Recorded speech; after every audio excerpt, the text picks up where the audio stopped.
Bismillahirrahmanirrahim. Assalamualaikum dan salam wangi semua.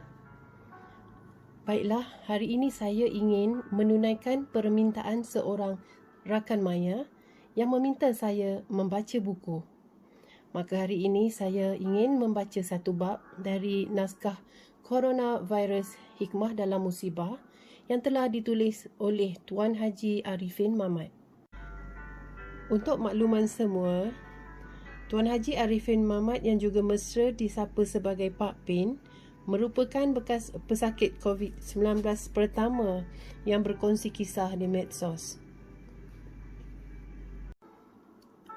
Walau bagaimanapun, Pak Pin bukanlah individu pertama yang dijangkiti virus corona di Malaysia.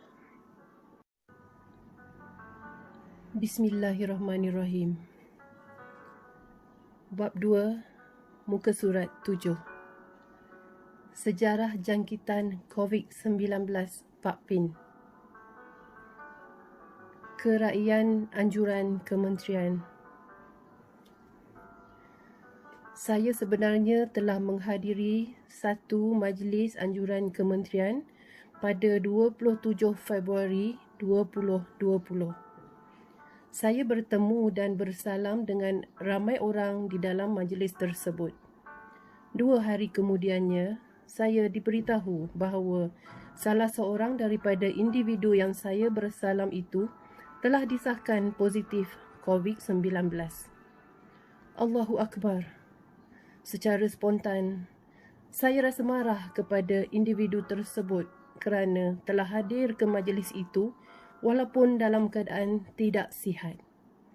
Namun setelah bertenang, saya akur dan bertawakal kepada Allah. Begitulah permulaan sejarah jangkitan saya. Selepas saya mendapat makluman itu, terbit rasa gusar di hati saya. Adakah saya ini turut dijangkiti?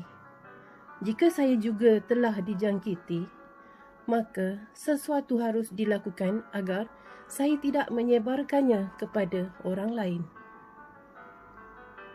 Apa yang harus saya lakukan untuk membantu menyelamatkan diri saya sendiri dan orang lain? Saya benar-benar ingin tahu adakah saya positif COVID-19 atau tidak.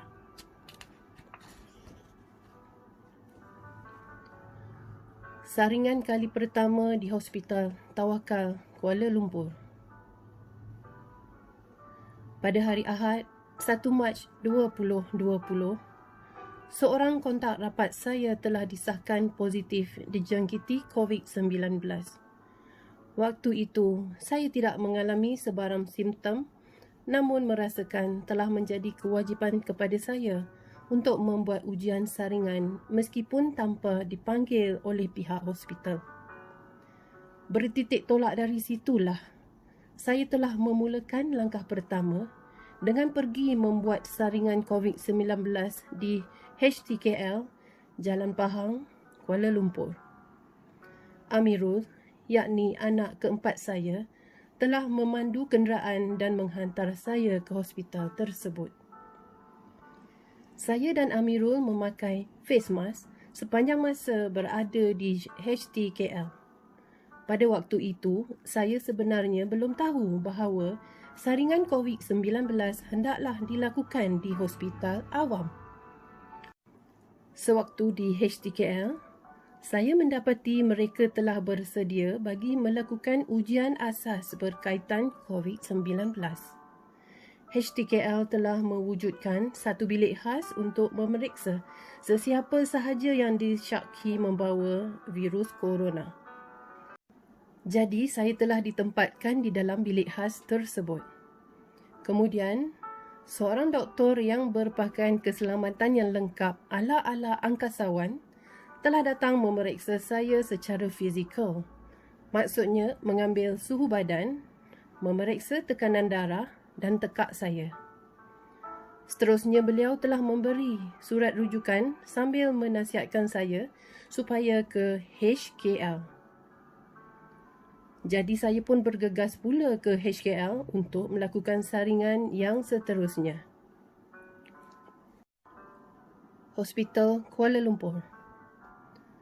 Sewaktu dalam perjalanan ke HKL, memang saya teringat akan kegusaran orang ramai mengenai kebarangkalian adanya jangkitan sewaktu berada di hospital. Malahan, saya juga risaukan keselamatan Amirul yang memandu kenderaan dan menemani saya ke hospital.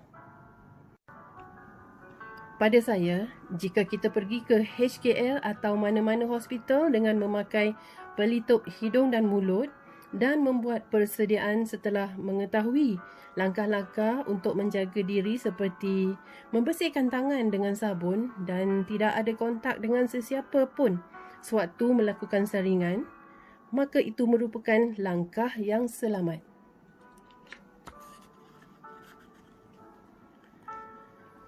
Jadi, setibanya saya di HKL, saya dapati mereka juga telah menyediakan tempat khusus untuk menyaring orang yang disyaki mengidap COVID-19. Saya merupakan satu-satunya pesakit yang ada di dalam kemah saringan pada waktu itu.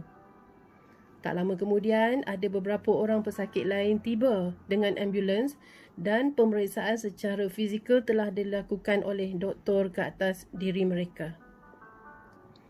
Begitulah juga halnya dengan saya.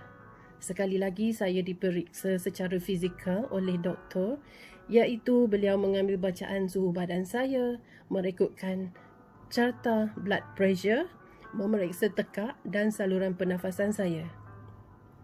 Beliau kemudiannya mengesahkan bahawa saya tidak ada gejala-gejala COVID-19 dan baik-baik sahaja. Justru, doktor telah menasihatkan saya supaya pulang dan berehat di rumah.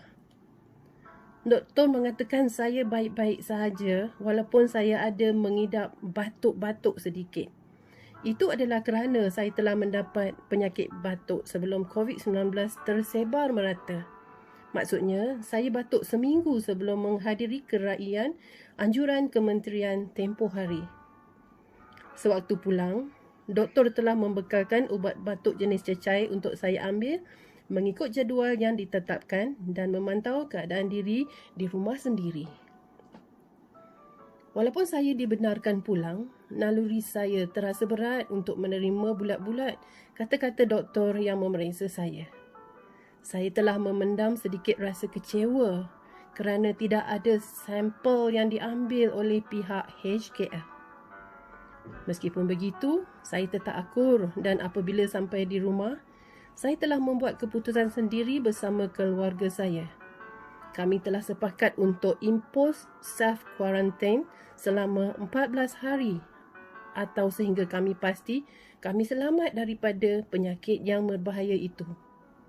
Benar, kami sanggup lakukan itu sebagai langkah berjaga-jaga supaya tidak merebakkan virus corona ini sekiranya kami telah dijangkiti.